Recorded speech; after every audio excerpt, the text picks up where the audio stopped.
Buenas, mi nombre es Edgar Marín. En este video hablaremos sobre el par craneal número 10, 11 y 12. El décimo par craneal, o también llamado el nervio vago, es mixto y esencialmente visceral. Este emerge del surco lateral posterior del bulbo en forma de filamentos de raíz que se unen para formar el nervio vago. Este emerge del cráneo a través del agujero yugular, atraviesa el cuello y el pecho, terminando en el abdomen. En este camino, el nervio vago da lugar a varias ramas que inervan la faringe y la laringe, entrando en la formación de plexos viscerales que promueven la inervación autónoma de las vísceras torácicas y abdominales.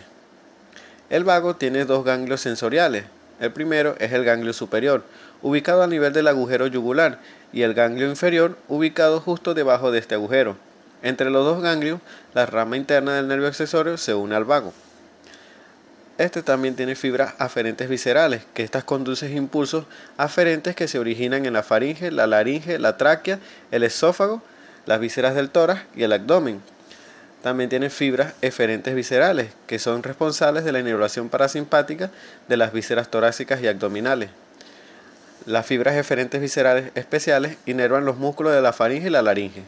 Las fibras eferentes del vago se originan en núcleos ubicados en el bulbo y las fibras sensoriales en los ganglios superior e inferior. Este par craneal tiene como función llevar órdenes a la mayoría de los músculos faringeos y laringeos. Manda fibras nerviosas del sistema simpático a vísceras que se encuentran en la zona de nuestro abdomen y recibe información gustativa que lleva desde la epíglote.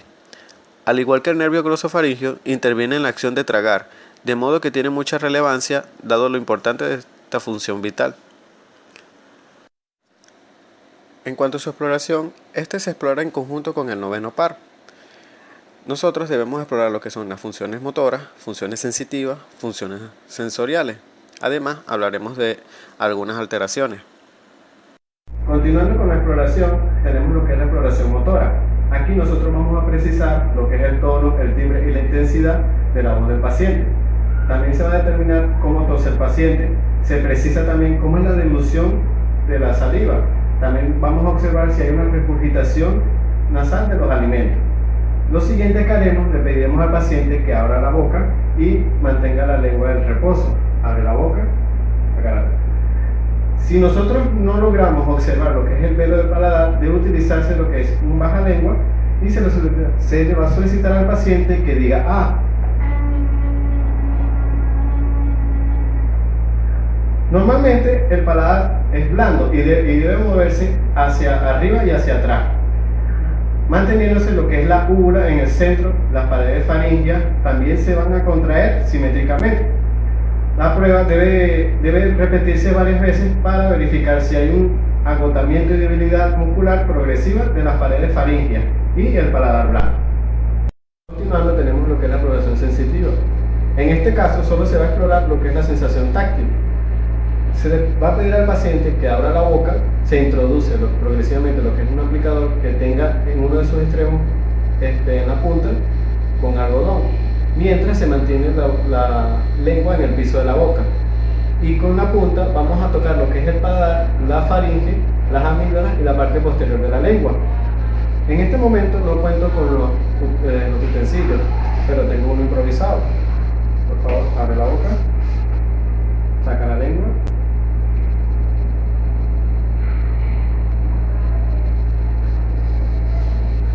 Normalmente nosotros vamos a apreciar lo que es la retracción de la lengua, la faringe va a estar de forma simétrica y va a haber un reflejo nauseoso, el cual varía en intensidad entre cada persona. En la exploración sensorial, nosotros vamos a proceder de forma similar realizada a la función sensorial gustativa del séptimo par, pero esta ubicándose en el tercio posterior de la lengua y utilizando de preferencia sabores amargos. Por favor, cierra los ojos, abre la boca, saca la lengua. ¿Qué sabor encuentras? Café. Okay. Del 1 al 10, ¿en cuánto es su intensidad? 10. La alteración sensitiva, si esta es unilateral, produce la pérdida del reflejo nauseoso. La estimulación del lado contrario producirá una respuesta normal.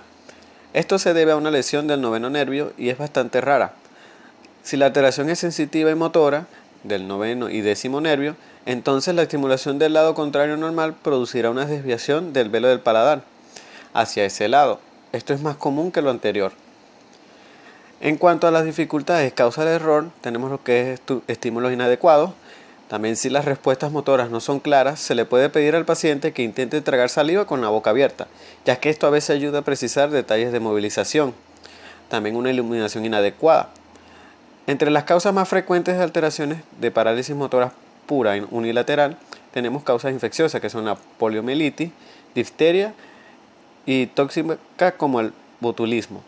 La parálisis unilateral más hemianestesia son las lesiones vasculares del bulbo raquídeo, tumores de la fosa posterior y lesiones diversas a nivel o por debajo del agujero yugular.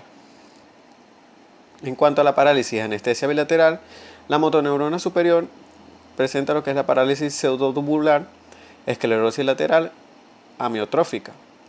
En cuanto a la motoneurona inferior, la poliomielitis, parálisis vulvar progresiva. Entre la factibilidad palatina, maestenia grave. El nístamo palatino, que es la lesión vascular que afecta el tracto tegmentario central. En cuanto a la parálisis de cuerdas vocales unilaterales, tenemos lo que es la parálisis abductora unilateral, que es la cuerda vocal que se mantiene en la línea media en reposo, y en inspiración con la fonación se desplaza muy poco hacia la cuerda vocal sana. Esto se debe a una lesión del nervio recurrente. En cuanto a la parálisis unilateral total, en este caso la cuerda vocal en la fonación se desplaza apreciablemente hacia el lado sano. Esto se debe a una lesión del tronco del nervio vago. Por último tenemos lo que son las bilaterales, que es la parálisis aductora bilateral. Esto se debe a una lesión de ambos nervios recurrentes y muy rara vez a la lesión nuclear bilateral a nivel del bulbo. La respiración se verá dificultada y habrá estridor laringio. Y parálisis bilateral total, que esta refleja una lesión bilateral del nervio vago y existe afonía. El 11º par, o también llamado el accesorio, está formado por una raíz craneal y una espinal. La raíz espinal está formada por filamentos que emergen de la cara lateral de los primeros 5 o 6 segmentos cervicales de la médula, constituyendo un tronco que penetra el cráneo a través del agujero occipital. A este tronco se unen los filamentos de la raíz craneal, que emergen del surco lateral posterior del bulbo. El tronco se divide en una rama interna y una externa. El interno se une y se distribuye con el vago, y el externo inerva los músculos trapecio y esternocleidomastoideo. Las fibras de la raíz craneal que se unen al vago son fibras eferentes viscerales especiales que inervan los músculos de la laringe, fibras eferentes viscerales generales que inervan las vísceras torácicas. Este tiene como función este es uno de los pares craneales puros y activa los músculos trapecio y esternocleidomastoideo, que intervienen en el movimiento de la cabeza y los hombros, de modo que sus señales se hacen notar en parte de la zona superior del tórax. En concreto, permite que la cabeza quede decantada hacia un lado y pueda inclinarse hacia atrás.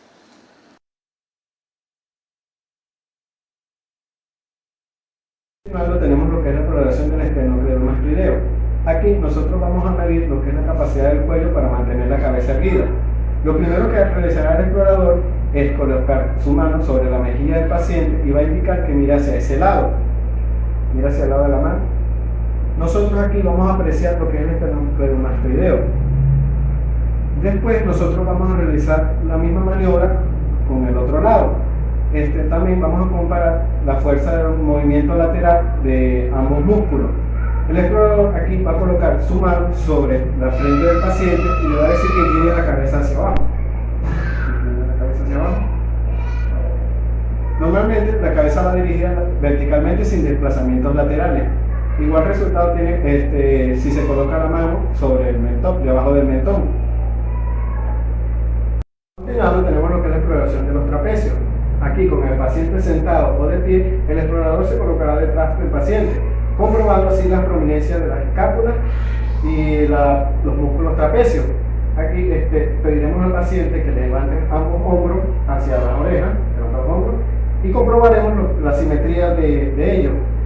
También el explorador colocará una de sus manos en uno de sus hombros, haciendo la prueba de contrarresistencia, diciendo al paciente que levante uno de sus hombros. Esta maniobra se repite en el otro hombro. En los resultados normales del 11º par tenemos la parálisis bilateral de los esternocleidomastoideos, Aquí se aprecia la caída de la cabeza hacia atrás cuando el paciente se trata de sentarse o está de pie. En estas condiciones, la elongación muscular hace que la boca luzca desplazada hacia abajo. La atrofia muscular hace lucir el cuello adelgazado y con mayor prominencia de las estructuras cartilaginosas. En la parálisis bilateral de los trapecios se observa la caída de la cabeza hacia adelante. Cuando el paciente se sienta o está de pie, habrá atrofia de las masas musculares y descenso de ambas escápulas. El ascenso de los hombros se ve dificultado. En la parálisis unilateral de un esternocleidomastoideo, el paciente será incapaz de realizar un movimiento de rotación lateral de la cabeza, oponiéndose a una resistencia colocada del lado contrario del músculo afectado. Tampoco se descartará el músculo por su pobre contracción. Si se hace oposición al movimiento de flexión de la cabeza hacia adelante, tampoco se descartará el músculo y la cabeza se desplazará oblicuamente hacia el lado enfermo, por predominio del músculo sano contralateral. La parálisis unilateral del trapecio se apreciará la simetría de la cintura escapular, con caída del hombro del lado afectado y con desplazamiento hacia abajo y hacia afuera de la escápula. El contorno del cuello lucirá más inclinado, el ascenso del hombro afectado estará dificultado pero no totalmente abolido, ya que el trapecio recibe inervación adicional de nervios cervicales. Y entre las causas más frecuentes de alteraciones parálisis esternocleidomastoidea bilateral tenemos la distrofia muscular, la enfermedad de la motoneurona con lesiones nucleares, la poliomielitis, polioneuritis. En cuanto a la parálisis bilateral de los trapecios, tenemos la enfermedad motoneurona inferior, poliomielitis, y en la parálisis unilaterales tenemos traumatismo de la base del cráneo o del cuello, poliomielitis, lesiones compresivas a nivel del agujero yugular y anomalías óseas de la base del cráneo. Por último, tenemos el 12º par craneal, que es el hipogloso. Esencialmente, este es un nervio motor. Emerge del surco lateral anterior del bulbo en forma de filamentos de raíz que se unen para formar el tronco nervioso. Este emerge del cráneo a través del canal hipogloso y aborda los músculos intrínsecos y extrínsecos de la lengua. Este está relacionado con su motricidad. Sus fibras se consideran eferentes somáticas. En cuanto a su función, al igual que el nervio vago y el glosofaringio, activa músculos de la lengua y participa en la acción de tragar. Así pues, trabaja junto a los pares craneales 9 y 10 para permitir que la deglución sea realizada correctamente, algo fundamental para un buen estado del organismo.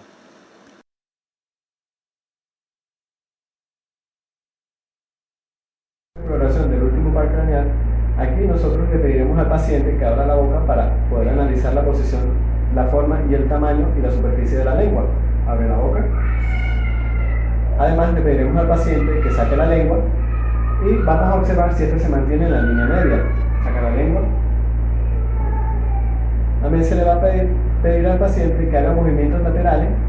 Mueve la lengua hacia ambos lados, por favor. Y que repita el acto de sacar la lengua varias veces. Saca la lengua. Saca la lengua. Si se sospecha de distrofia miotónica, se percute con un martillo de reflejo la porción lateral de la lengua. En cuanto a los resultados anormales del 12º par, tenemos la parálisis unilaterales.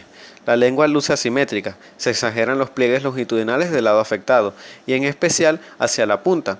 Esta se encuentra desviada hacia el lado enfermo, lo mismo que el surco medio. En la parálisis bilateral, la punta de la lengua y el surco medio permanecen en su posición normal, pero el tamaño de la lengua se reduce, la protrusión lingual está impedida y el lenguaje se altera considerablemente. En cuanto al rodete miotónico, la percusión lingual determinará una contracción que produce un surco persistente, característico de la distrofia miotónica.